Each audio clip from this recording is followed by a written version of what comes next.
And we're live. We got the new intro in.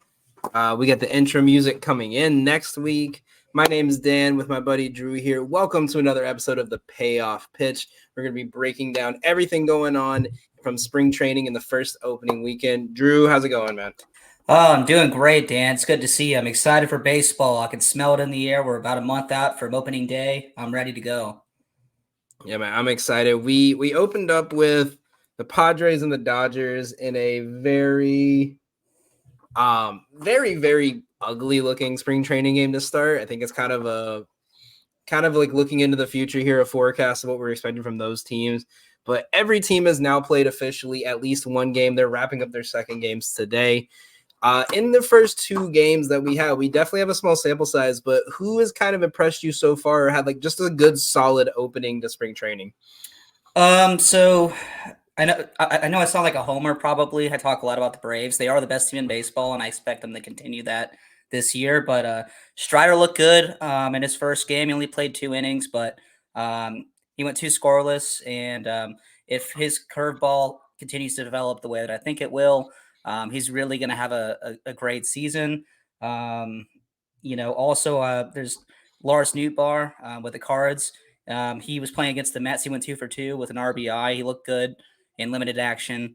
Another guy that I have is Mauricio Dubon with the Astros. Against the Nats on Friday, he went 3 for 3 with 2 RBIs. So again, limited sample size, like you said, but those are some guys that I think look good.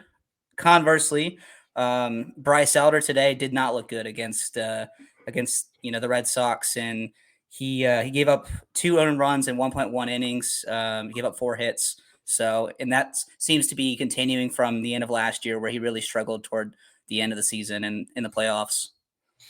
Yeah, and especially it's interesting with Dubon the fact that he went 3 at bats. I haven't seen a lot of players even go past the second at bat this early. Maybe I didn't really catch the game, so I don't know if that was like a blowout and it just happened that he got to the third at bat in the second inning or something. But still go 3 for 3 and your opening game in spring training is good. I got a little focus on pitchers here. My big one, and it's more of a just kind of pounding my chest because I called it last show. And I said he was going to have a good year, and I've been talking about him all. And he against an Angels team that pretty much put out their starting lineup today.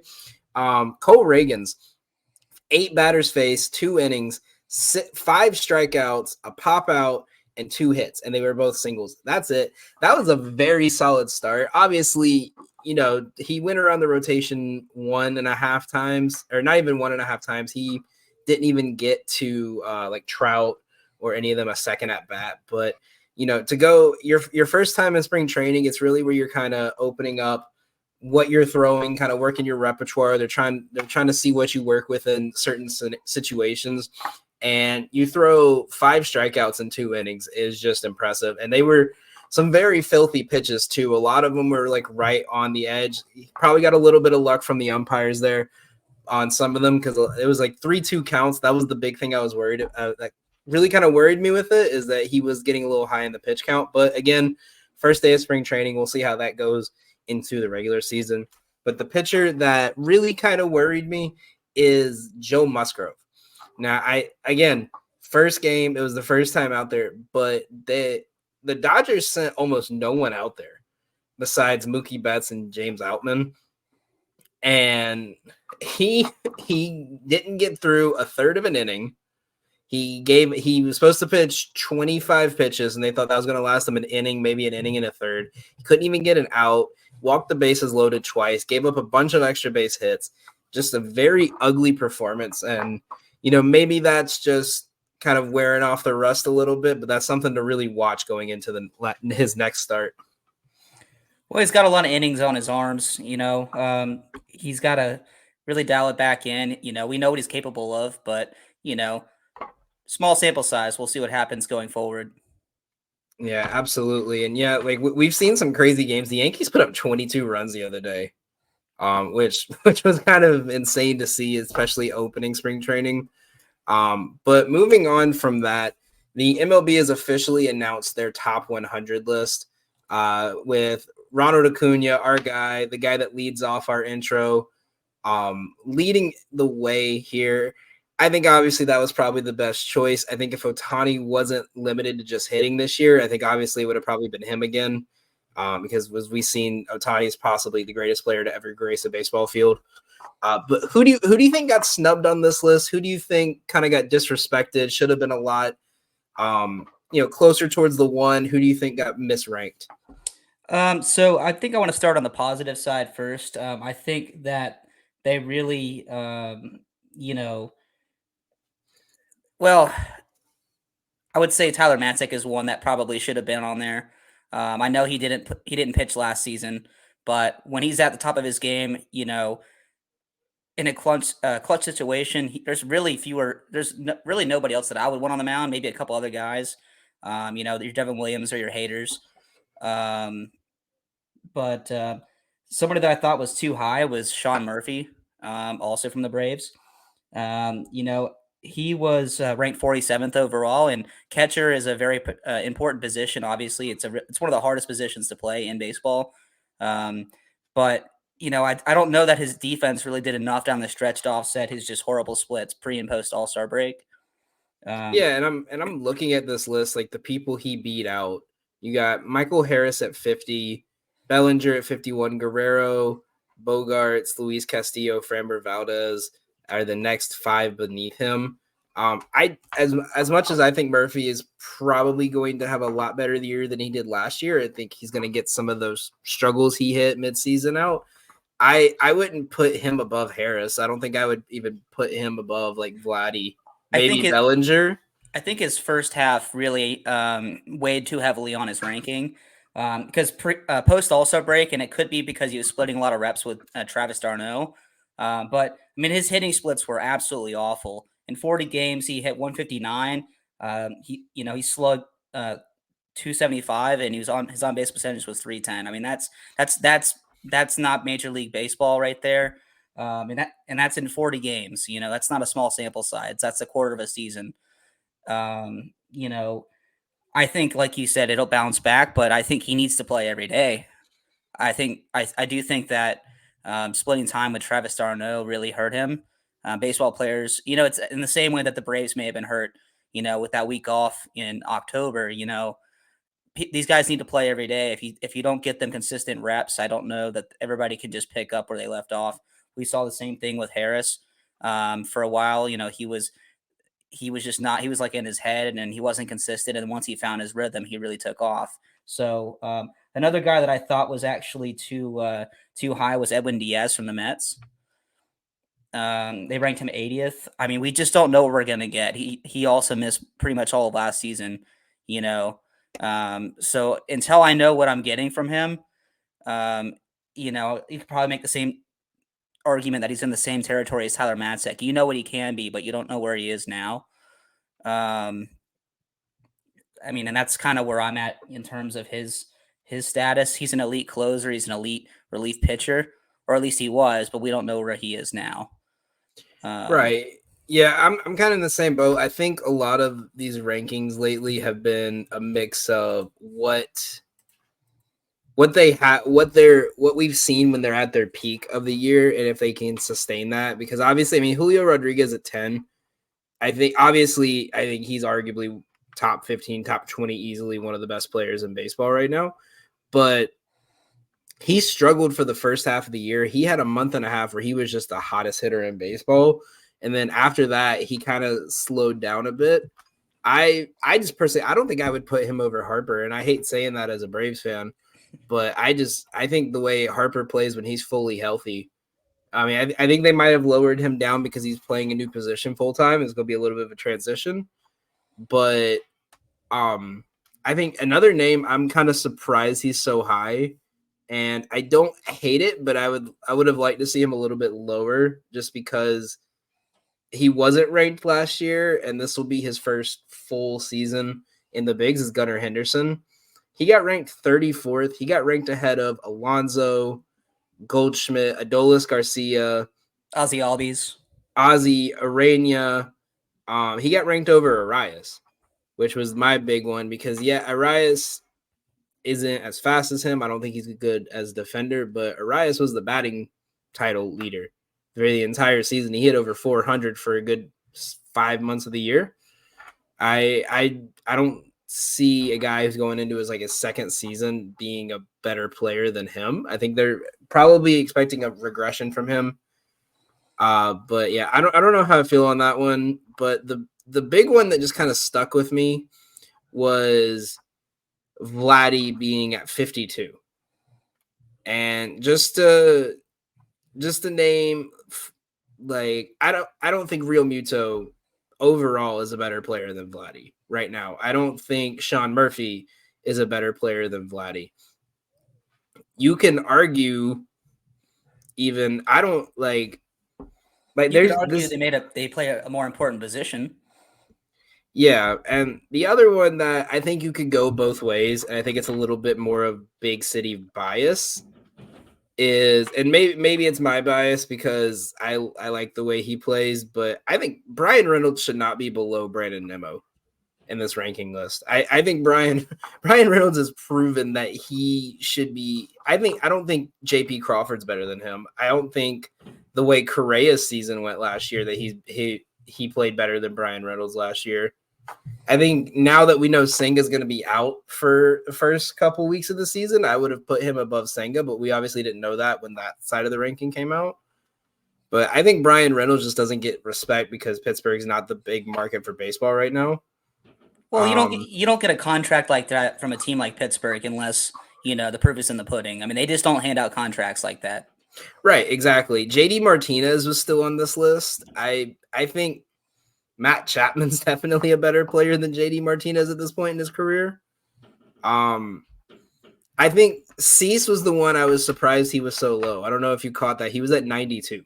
Yeah, I was surprised by that. I thought, he would be probably 70-ish range. Yeah, he just had such a bad end of the season, and I think that's what kind of caused it. But there's someone brought up the other day about with MLB. So MLB Network ranked their top 10 second basemen coming into this year, right? Mm-hmm. Matt McClain was listed as the 5th best second baseman in baseball, right? Keep in mind this list did not include Ozzy Albies on it as a top 10 second baseman. Matt McClain is 99th on this list. And granted, I think Matt McClain's going to have a great year, but you rank Hyesung Kim above him, who wasn't on that list. You rank Ozzy over 40 spots higher than him, almost 40 spots higher, 33 spots higher than him on this list. Ketel Marte, 34 spots, but you, for some reason, think Matt McClain is a better second baseman currently than both of those guys. Like, I can't wrap my head around that one. It seems like there were parts of this list. I don't know how they put it together, but it seemed like it was not the same goalpost for every position.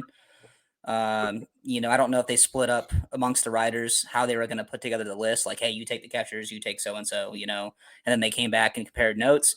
But it doesn't seem consistent. I don't know if they placed extra importance on certain positions. It seems that way. Like I said, with the catcher position, for example. And even like all the fantasy sites, they have Ozzy ranked as the 2nd to 3rd best catcher. They have McClain at 5 still, but it's just interesting to see like some of these teams. Like I think it's just the value of, like, I feel like we're gonna see a lot more of the Reds this year in the media just because Elly De La Cruz is on that team. But and they put him at 100. And he's at 100. I think it's one of those, like, you had this great rookie year, and now every team knows how to face you now. They had a full season to see what they could do to get past you. What are they going to do? But I wouldn't put Tristan Casas above him. I think Casas is going to have a solid year. I think he's going to be the 2nd star in that infield, but I wouldn't put him above Elly De La Cruz personally. I don't know that he has enough body of work, and that's maybe what's going against him. I wouldn't put Nolan Jones is way higher on this list. I wouldn't put Nolan Jones higher than Elly De La Cruz, that's for sure. I wouldn't put Nolan Jones ahead of Dylan Cease or Royce Lewis, who I am very high on, and he is like one of my favorite players. to watch just because of the comeback story. But I wouldn't. Nolan Jones was 87th. He beat out Matt Chapman, Jordan Montgomery, Hyesung Kim. But to be fair, I also wouldn't put JD Martinez above Nolan Jones. So So I don't know if you noticed this, but I was just looking through the list, and I thought there was some space between them. They put the Contreras brothers right next to each other. oh yeah. Is it just they came up with one and were like, oh, the other one should be there too, so they just put them next on the list? You know what it is? It's probably that conversation someone had of Wilson Contreras had a rough first year adjusting to be in the Cardinals, and his brother had a great year. But Wilson Contreras just played so great for so long, they kind of had to put them in that like half and half zone.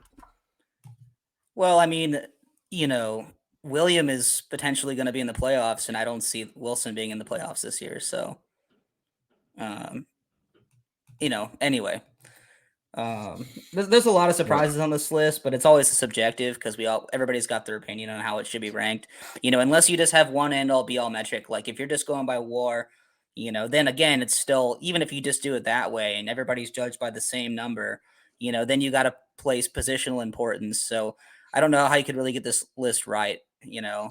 Yeah, I think this is one of those lists everyone's gonna argue. I think, but like the big thing with Edwin Diaz, just to mention, because yeah, he did miss all of last season. If he didn't, he would have been a top 50 player. So that's the thing is, like, you can't just take a player who is without a doubt one of the best closers in baseball and just say, oh, he missed last season, he's not even a top 100 player. So he may not be a top 50, but I think he's definitely still within that top 100 rank. Well, and that's why I brought up Tyler Matzik, because I think you have to mention them in that same argument where if you're going to have one involved despite missing a season and the other one was arguably as good, granted not in a closer role but more as a setup man, they play very similarly in the way that they throw. I mean, they're both gas guys. I don't know how you can put one in but not the other. I mean, one of them had the most dominant inning possibly of baseball postseason history. One just has a really cool intro that he didn't write, but that's okay. No.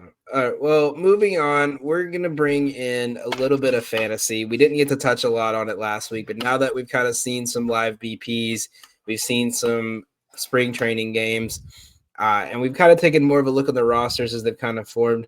Drew, who do you have? Who do you think is going to be someone that you could catch late inning or late round, I would say, of the drafts that you think is going to be a very effective player this year? Oh, I've got Josh Naylor all day with the Guardians. Right now he's averaging 126th in most drafts, but he was ranked as 96 overall MLB's list of 100 best players. He had a really strong season last year. He finished tied for 22nd in OPS. He had 17 home runs. He stole 10 bases. He hit 308 and 452 at bats and hit 97 RBIs. So a guy that almost hit 100 RBIs and plays a premium position at first base is getting drafted 126th overall. Think about that. I don't know if that's because people are putting more importance on starters or on, like I said, catchers, but I don't know how you can draft him that late, Yeah, I see what you're saying. And he's a big part. Not only is he just a great player to kind of have on your team, he's been fairly good in clutch situations. I like that. I think especially in that stadium, the way it's kind of built and designed, I think it's a good, especially and the way the starting pitchers are going to kind of be in this league. I think it matches up well with him. I think I like that. My big sleeper here is Jock Peterson. For someone a lefty who is not much of a pull hitter, is going to be in a park where the left and right field are both 330. And not to mention left-handers are hitting home runs at slightly below, like 0.3 below the average for lefties pulling. But their average on base, slugging, and weighted on base percentage has all increased by about half a point in every single category. Triples are triple. literally the amount in that stadium for lefties, especially with that short porch overhanging in center. I think that's something. I think he's gonna have a really good year here. Because mainly he knows his role at this point in his career. He more than likely will not be the everyday player. He's going to be the DH going up against right-handed pitching, and that is going to be something that they're going to need a lot, with a lot of lefties that can get on base in front of him. I think Jock Peterson is going to have a great year this year. I think he's projected, last I saw, around 295. So I've seen him get taken around 300. I've seen him taken at the best at 143. About 4% of rosters already have him on their roster right now in dynasty leagues. So I think, like I said, I think he's going to be a solid player this year. I think it's someone to really watch out for. I do have another one, and this is more of a stretch, more of a, like, if you're trying to pick someone up last round, and it's just, go with my gut. If he doesn't work out, I can drop him and say I just wasted my last round pick. Alek Manoah. I think he's got every reason to come back and have a great year. A lot of the reports so far out of the Blue Jays camp has been he's come back with a maturity and a discipline that they did not see before. He's come back with a strong command of what he knows and how he's taking the criticism and the correction. And they're saying they're very excited that he's more than likely going to be back on the roster this year for opening day. I don't think he'll be the starter, obviously, with the way Gossman's pitching, but I think if you're looking for a last pick, that you can, if you have the right matchup, you could put him in your rotation. I really like him there. I like that pick a lot, actually. I mean, we're talking about a guy who's only a couple years removed from being an all-star and just really borderline Cy Young too. And he just really struggled last year. Yeah, I just think we've never seen like a meltdown like that before, where it just went from, hey, he's struggling, let's send him to Double-A. No, they sent him to like the complex league where they bring all their college kids in. So he was struggling there. Well, he had like a 7-something ERA when they sent him down. Yeah, but other than that, I mean, obviously, I think I'm curious what your opinion is with a lot of these players coming over from Japan, China, Korea. In their first years, we saw Senga have a solid year. We saw players like Suzuki kind of take a year to figure it out. Yoshida had a hot start and was kind of in and out. Obviously Yamamoto is probably going to have a very solid year. But you got Imanaga, who is someone I'm really curious kind of what your thoughts on him are.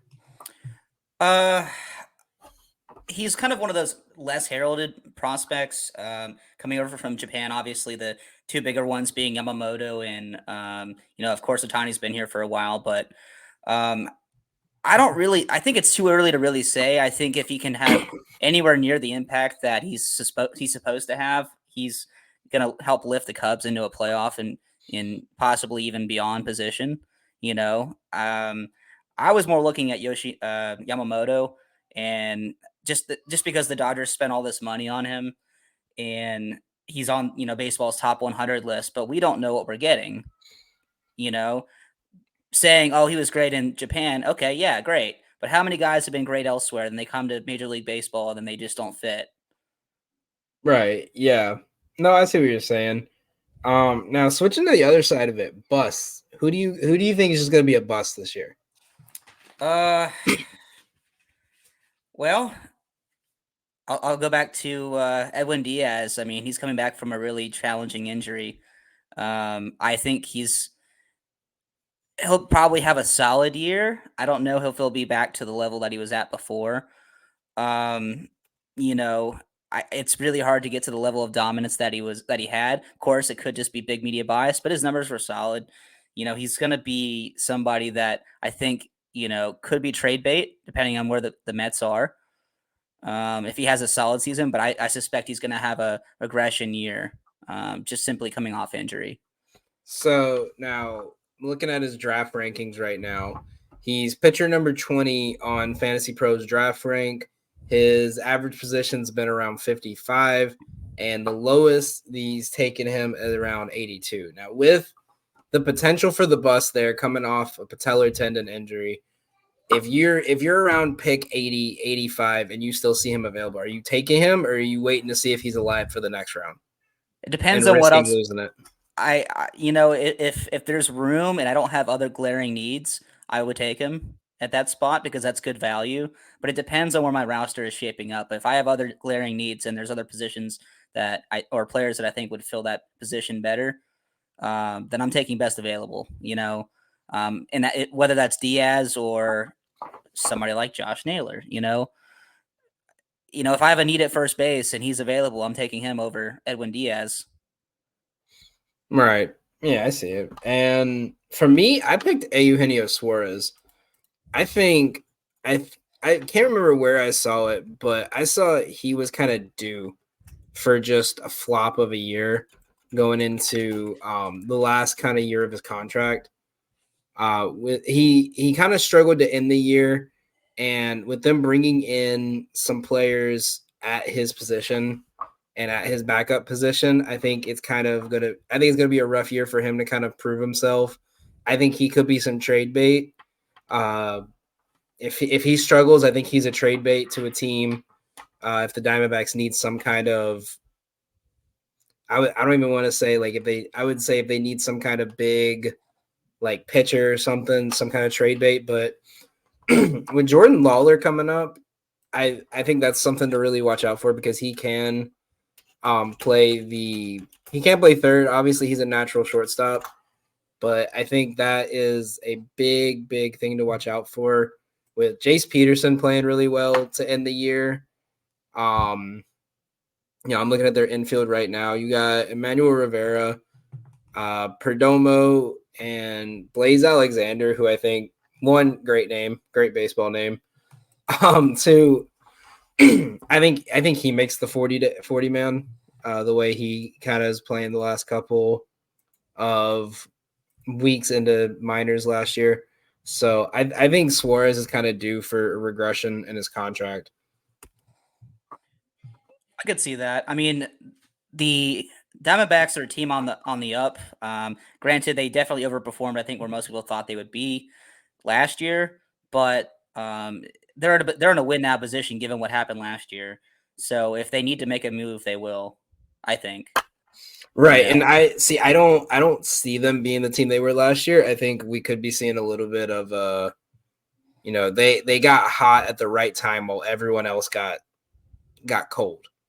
And now that not only is the NL West a lot stronger, but you have a lot of your players are going to be in their second year of playing at this level. Can they keep up that thing? Obviously, if Corbin Carroll has a bad year, he's still going to be a top 100 player without a doubt.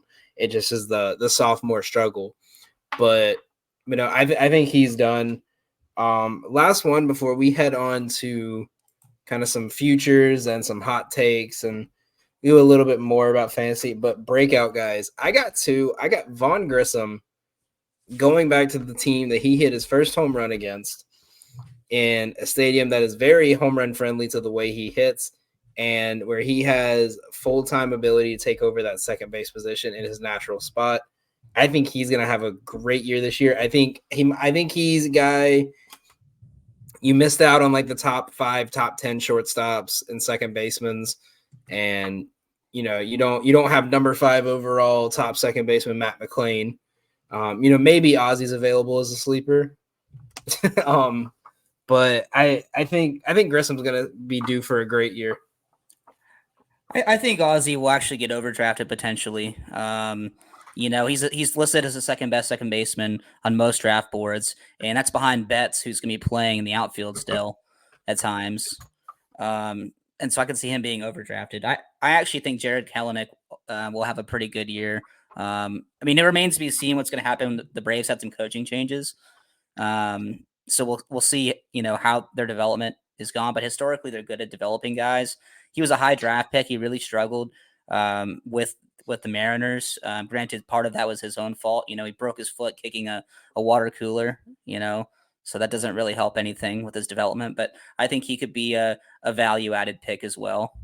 I don't think people expect a whole lot from him, and there might be platooning going on. But if he puts together a solid year, he could see the majority of time in left field there.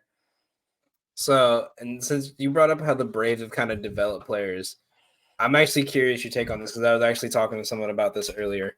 With the Angels having outside of Rendon, when he decides he wants to play, the Angels have three relative, I'll say two, counting Drury, um, two players relatively young, two rookies or halfway through their rookie year players that are going to be starting in the infield. You got Shanuel at first. You're gonna have Nito at short, and you still have Drury, and you're gonna have Renifo against an Angels team that kind of struggled with errors. And you brought in arguably one of the best defensive coaches in a while, in Ron Washington and Eric Young. Do you think there's any value in that infield core, like mid round? I think there could be. I'm not sold on the Angels' ability to even identify talent, if I'm honest. So, I know they're going to do as good of a job as they can possibly do at developing everybody that's involved with that organization. It just depends on the culture that they can really build, because I think above, the coaching level, they've struggled to identify talent outside of a few guys here and there and really assemble a good roster. For me, the biggest problem is just going to be, you know, Ron. I mean, I love Ron Washington to death. Don't get me wrong, but he's been a manager before and it didn't work out. So this is his second swing of the bat, so to speak, and he knows what he's doing. And bringing EY definitely helps. Um, so I think it's kind of a toss up for me. Yeah, and I'm actually really curious because obviously with the way this Braves infield is, obviously with the coaching change, I don't expect it to, kind of miss much in terms of their defensive ability, but it'll be interesting to see without him and without EY how they're going to kind of play this year. Well, they've got Weiss and they've got Yasasopo, who had coached with Brian Snicker in the minor leagues for a long time, and he's a former major leaguer himself, was a pretty good defender. So I think they'll be fine. It's just losing a guy like Ron Washington is always a struggle. So there'll Yeah. be bumps along the way.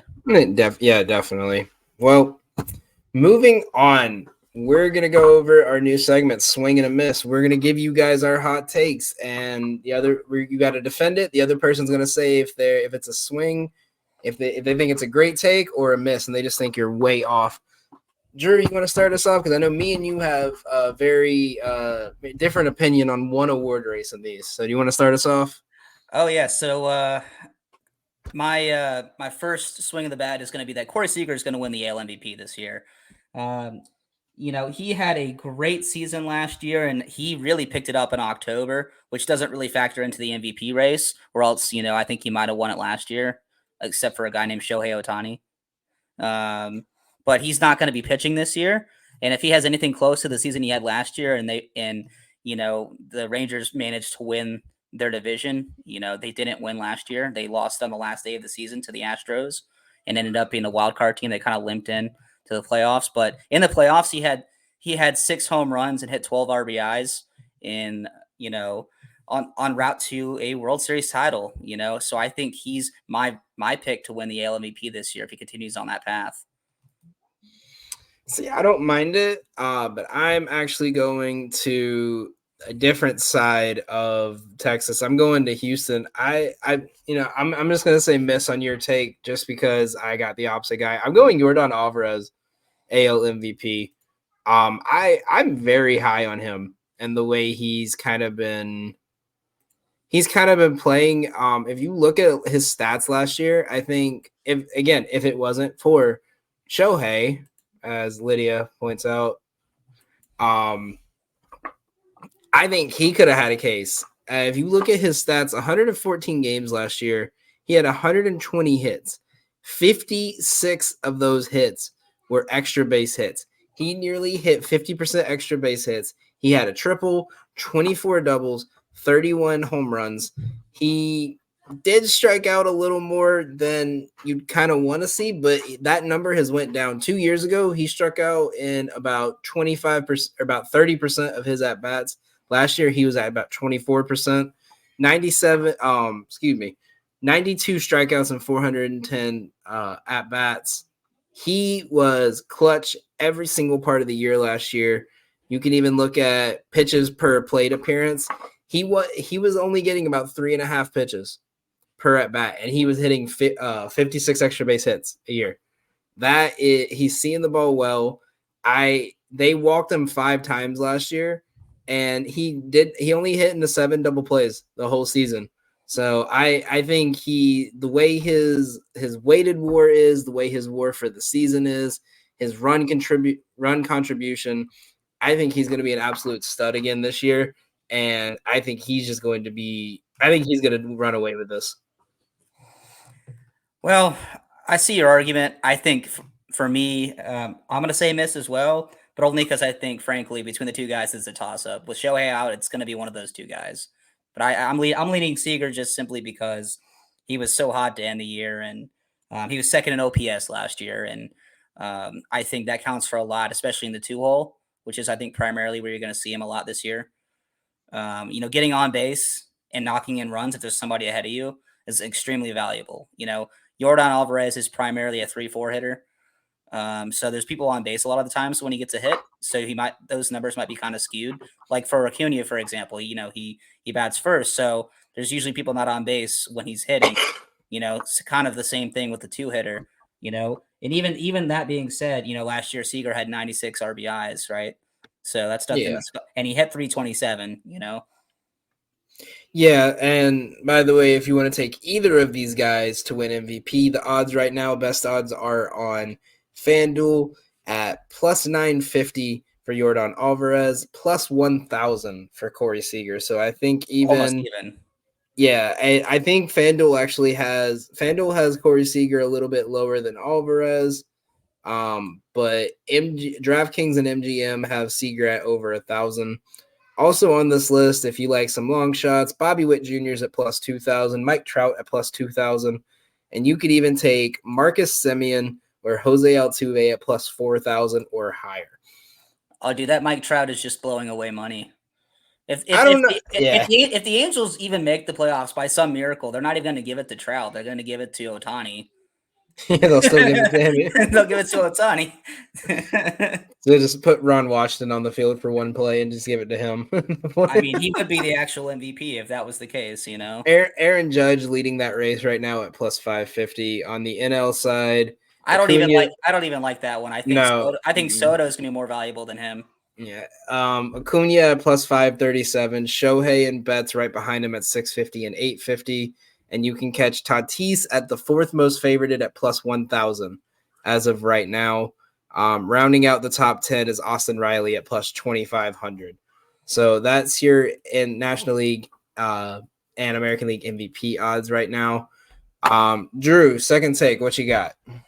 So I got Spencer Strider to lead the league in strikeouts again. It wasn't even close last year. He had 281 strikeouts. And he's been working on a curveball, and even down the stretch, you started to see some arm fatigue because he just throws gas, right? They call him Quadzilla for a reason. He's got all that power from his waist and his pitching motion.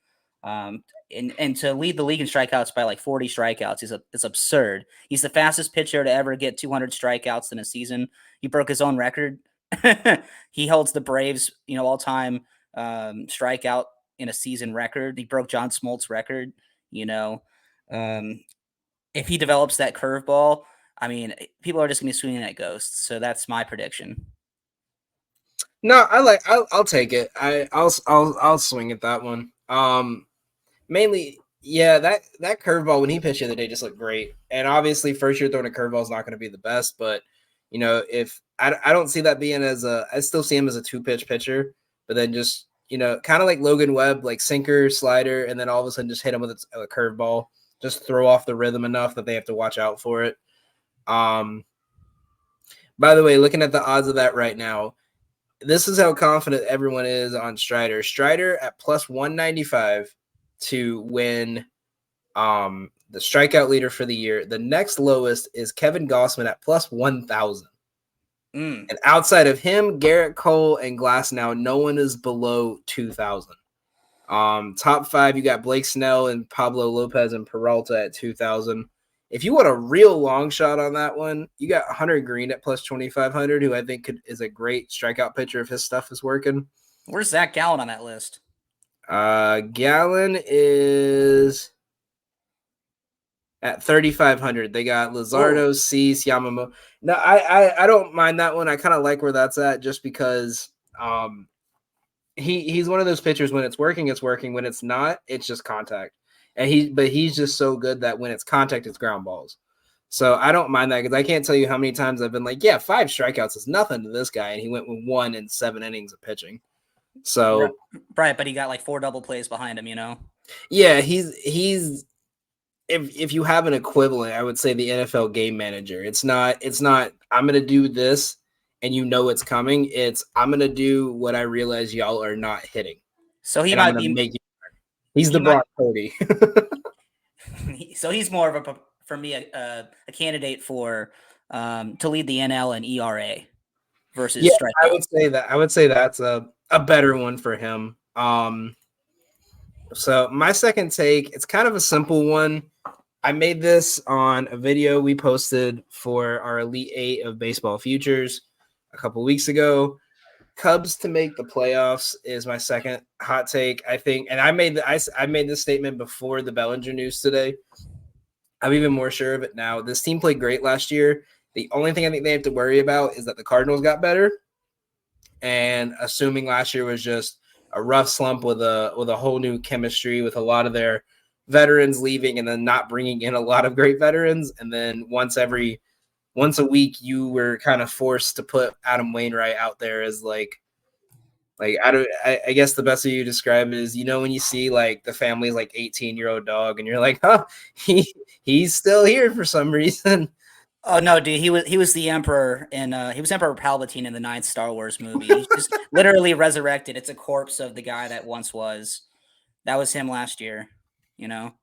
Yeah, that was I messed with DJ, our my boss, on he wanted us to put Cardinals players in the intro, and I told him I would only do it if I could put the pitch when he threw an 80-mile-an-hour pitch down the middle to Acuna to start a game in his last game in Atlanta, and just got absolutely smoked. Well, I think the Cubs will win the division. I would buy that, and I think they'll make the playoffs because they'll win the division.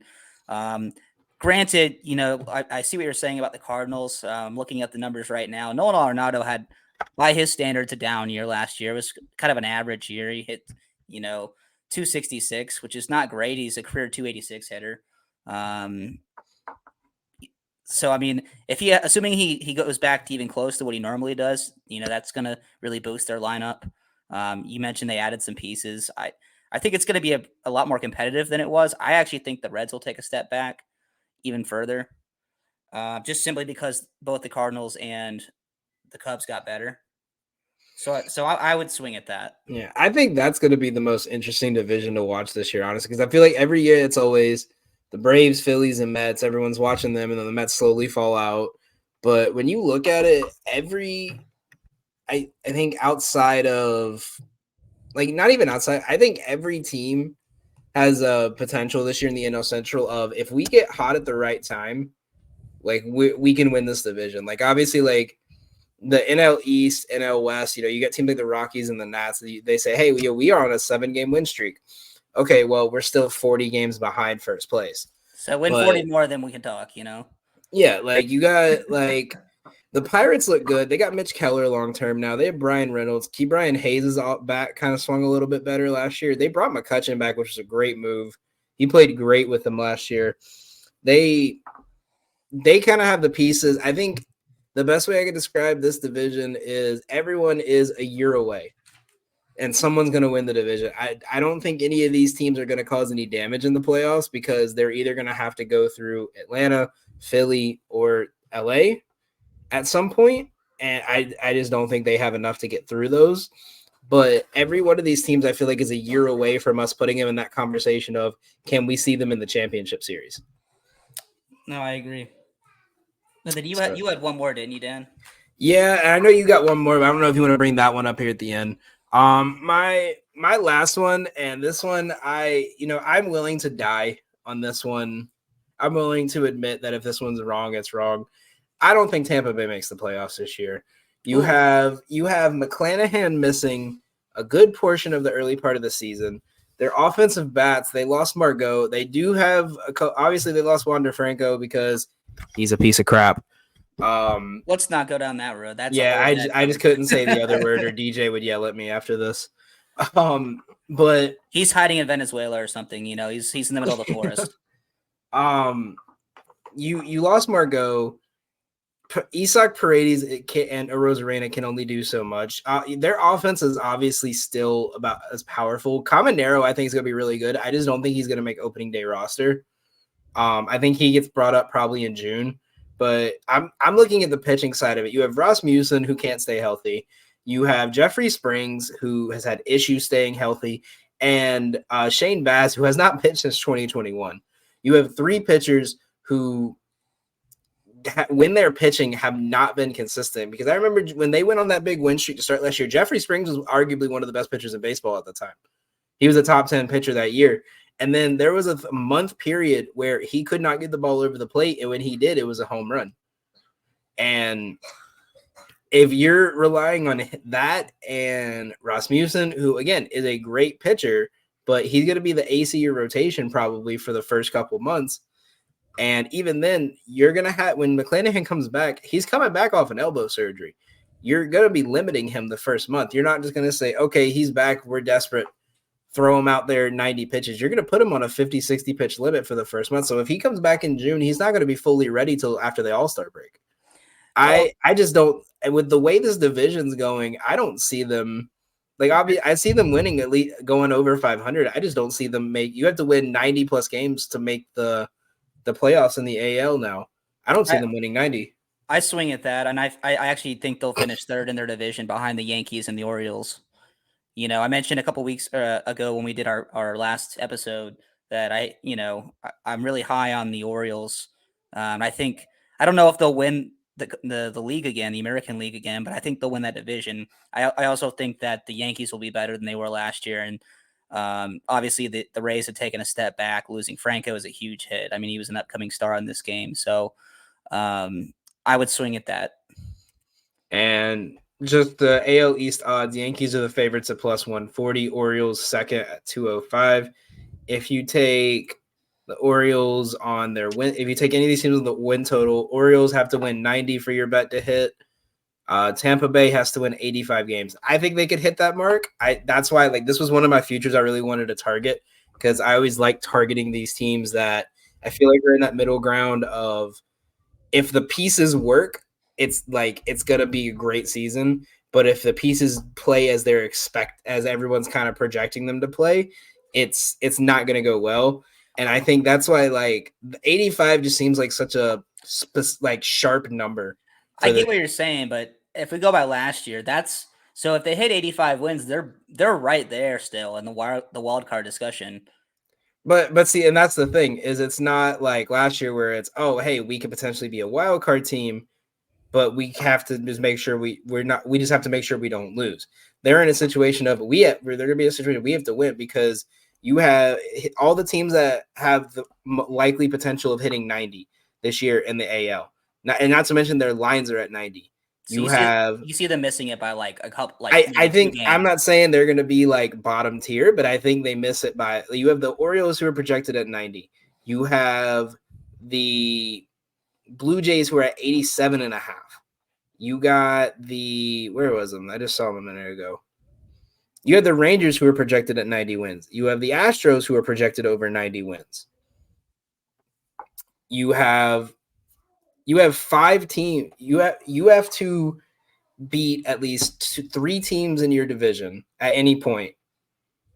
The only reason I say 3 is because at any point the Yankees, Orioles, and borderline the Blue Jays, I don't think they will, but if everyone plays the way everyone kind of hopes they're going to play, they could potentially be there. But let's just even say the Orioles and Yankees, you have 2 teams in your division that you have to play better than at any given point to make the playoffs. You have a Tigers team, for some reason, everyone's very high on, so I just want to throw them in there because they're projected to go over 500. You included. Had to. And you have the Mariners, the Astros, and the Rangers, who one of them is going to win the division. The other 2 are going to be in the wild card. So that means let's say you take the favorite for each. You take the Astros and the Yankees, they win the division. That means the Rays have to be better than the Orioles, the Mariners, and the Rangers. I don't see that happening. So they'll miss it by a game or two, probably. I think they just get hit with one of those like rough patches in like the mid months that just forces them to have to go like 20-10 for 2 straight months to make it. And I don't think they're gonna have the momentum and the energy to do it. I agree. So we're getting up against it here, Dan. But our next portion we wanted to do was futures, right? Yeah. So what do you got for me on futures? Before I got a list of them. My top 8 futures that we kind of went over. So I've only got one for futures. Well, not one for futures. There's one in particular that I want to bring up. I got the Marlins to make the playoffs at DraftKings. They're plus 260. They made the playoffs last year. They didn't. I mean, they made the wild card. In the Mets, I think will be worse. I think they'll be sellers at the deadline. The Nats are terrible. And then the National League as a whole, I think is going to be a little bit better, but their own division, I think, is going to give them some more wins. And frankly, I don't know. I really like the Marlins pitching staff. And Arias might take a step back. So if I'm wrong on that, that'll probably be my downfall. But I think if Chisholm is healthy and hits a little bit better, they'll be just fine. See, that's an interesting one to me because obviously I feel like at this point, like again, let's take the favorites. Let's say Dodgers obviously are probably going to win that division. The Braves are probably going to win their division. And let's say the Cubs. I think they're right now the favorite. If you think you got to think the Marlins got to be better than the Diamondbacks, the Giants, the Phillies, the Reds, the Cardinals, and potentially the Pirates. Those are all the teams they have to be better than at least two. At least they have to be within the top 3 of that group of 7. I think they'll definitely be better than the Cardinals and the Reds. But I mentioned those people will take a step back. And then I had 2 more that I wanted to bring up as terms of like who's undervalued and overvalued. So overvalued, I think, I mentioned I think the Twins will win their division. I think it'll be closer than the odds say they will. They've got, DraftKings again has the Twins at minus 170 to make the playoffs. And I mentioned in the last episode that I think only one team will make it, and it'll be the division winner. I don't think anybody will have a good enough record to be a wild card. So we've got Twins at minus 170, I think are overvalued. Undervalued will be the Guardians at plus 220. I think it's closer than that. I think it's like more or less plus or minus 100. That's where I would see it. So I think those are kind of, a little skewed. I think the teams are closer than the odds say they are, especially, like I mentioned, I'm high on Josh Naylor. I think he'll be even better this year. Yeah, that's an interesting one because that's what I've been seeing a lot. Is a lot of people are expecting the Guardians to start the rebuild this year. I think the big thing is can your starting pitching stay healthy, and can they perform? Because that was the big thing. Was your 2 best pitchers were constantly on the IL. And then I've got two teams to fade. I've got the Brewers at plus 330. I would fade even that. Without Corbin Burns, they haven't really done a whole lot in my book to really improve. And without frontline starting pitching in that division, I think they're toast. Oh yeah, definitely. I wouldn't even think. I was debating on taking the under on their team total, just because the back end of that rotation is just so terrible. And then the other one, I'm sorry, didn't mean to cut no, you go off. on ahead. Got one more to fade. And that's the New York Mets at plus 160. Yes, I'm a Mets hater, but I see a lot of things that they play in, I think, the toughest division in baseball besides maybe the AL East. It's even those two, I think it's kind of a toss-up. They're at plus 160 to make the playoffs. I don't know what Diaz is going to be. Their team chemistry is all over the place. They got a new manager last year I wasn't sold on. And again, I mentioned I think they'll be sellers at the deadline, so I don't even think they'll make it all the way to July, August before they're like, well, let's pack it in and figure out where we are. Not to mention their aces on the IL to start the year. Yep. Not only that's not an injury like oh hey, we're gonna give him 2 weeks and then he'll be good. Like that's a lingering injury that could cause him to miss a couple starts after that first couple of weeks. No, I like that. I mean, me, generational Mets hater. My betting tradition every year is I put $5 on the Braves to win the World Series no matter what, and I put $5 on the Mets to not make the playoffs just to piss off my bosses that are and like half the people in New York when they come into work and they got their Mets gear on. I'm like, oh yeah, I'm a Braves fan, yeah, and they just give me the finger in their head. What you got? Fun little side note before I get into mine. When the Braves beat the Mets to essentially secure the division 2 years ago in Citi Field, I walked around Manhattan in my all Braves gear, and a homeless guy came up to me. He said, "You better get out of here before they beat you to death." And that's just my favorite New York story is just being able to brag about my Braves every time the Mets suck. But you should have just set a booth like Lucy. I should have started a tomahawk chop going down the street. Like that would have just sold it. You should have set up one of those therapy booths like Lucy had in Charlie Brown. Just therapy for all the Mets fans, you know. Oh my God, yeah, that's the way to get killed in New York for sure. I got two that I haven't covered yet. I'm not gonna go on again about my love-hate relationship with the AL Central this year and Cole Reagans and the beauty of the Kansas City Royals this year. Because if they don't hit this line, I'm just going to be too sad. Like we're there. Joe, when he talks about the Bears, he calls them the redacted. So if the Royals don't hit this, they'll be the Kansas City redacted for the rest of the season. Two player props. I feel like the lines are one I think is really sharp, but I think it goes over, and one I think is highly overvalued and overhyped every year. I'm going to start Ellie De La Cruz over 21.5 home runs. Now he got close to this line. If you played him a full 162 game season, he goes over this line by 1 last year. But Ellie De La Cruz is, if he's not leading off, he's hitting second. And the one thing you do not want to do is pitch around Ellie De La Cruz. So he's going to get pitches over the plate. And it's to say, I look at it as like Ronald Acuna a bit, where it's not in the way of if you walk Acuna, you got Matt Olson, but it's more of if you walk Ellie De La Cruz, you have to deal with this guy who can go first to third on one pitch. And it's, would you rather let him hope he doesn't hit a home run, or would you rather put him on base and guarantee he gets into scoring position about 80% of the time? I think most pitchers are going to pitch to him. He plays in a division with a lot of home run friendly ballparks to hitters. And I looked at their schedule this year. They have a lot of like back-to-back series against teams where they're going to be in like Colorado and then back in Cincinnati. And they're going to play these teams who give up a lot of home runs this year. So I think this is going to be a big year for him. I think he's looking for a 30-30. So I think if he gets near 20, he's going to be pushing. I don't think he's going to hit well over 30, but 21.5 seems like a decent line to start with for a guy in his first full campaign. And the other one I'm very high on, because this line is overvalued every single year. They hike it up, and he almost never hits it. And a lot of people are going to hate this. Aaron Judge under 44.5 home runs.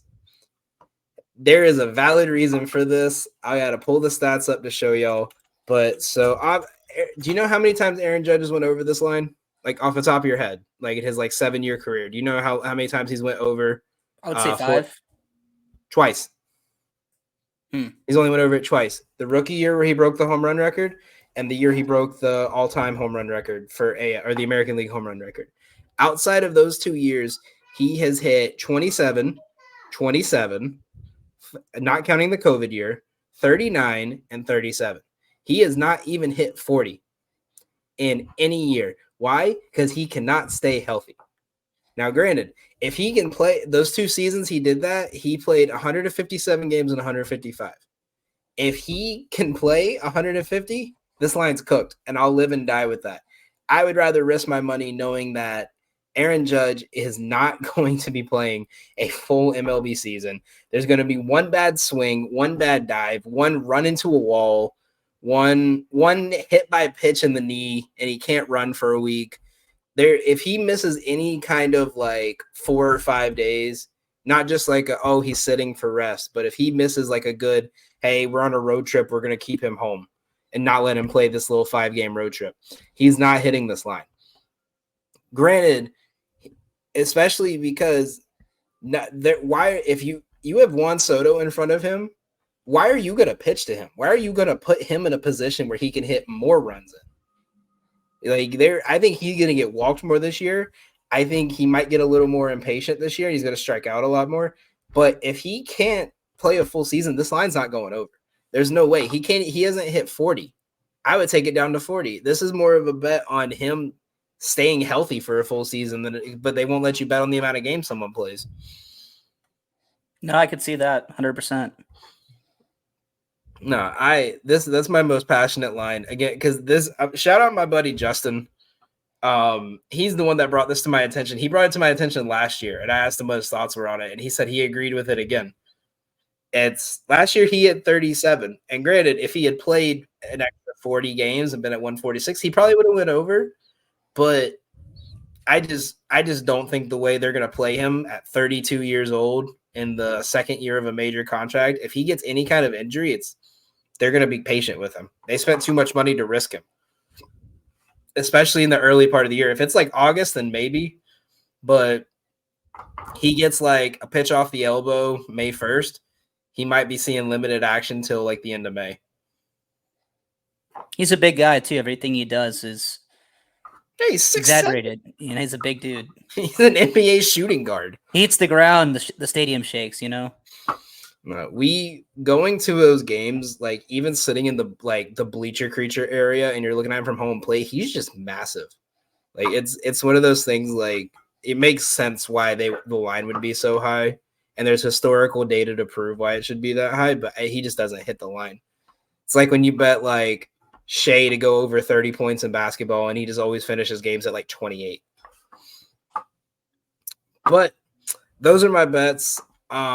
That'll be it for the show, guys. Thank you guys all for tuning in. We do appreciate it. Make sure you guys follow us over on our social media pages on Twitter, Facebook, Instagram, YouTube. We are 9 away from 100 on our YouTube. So if you guys can, please make sure you give us a follow over there. We're posting daily content, breaking down videos, Elite 8 series coming up with college basketball and March Madness on the rise.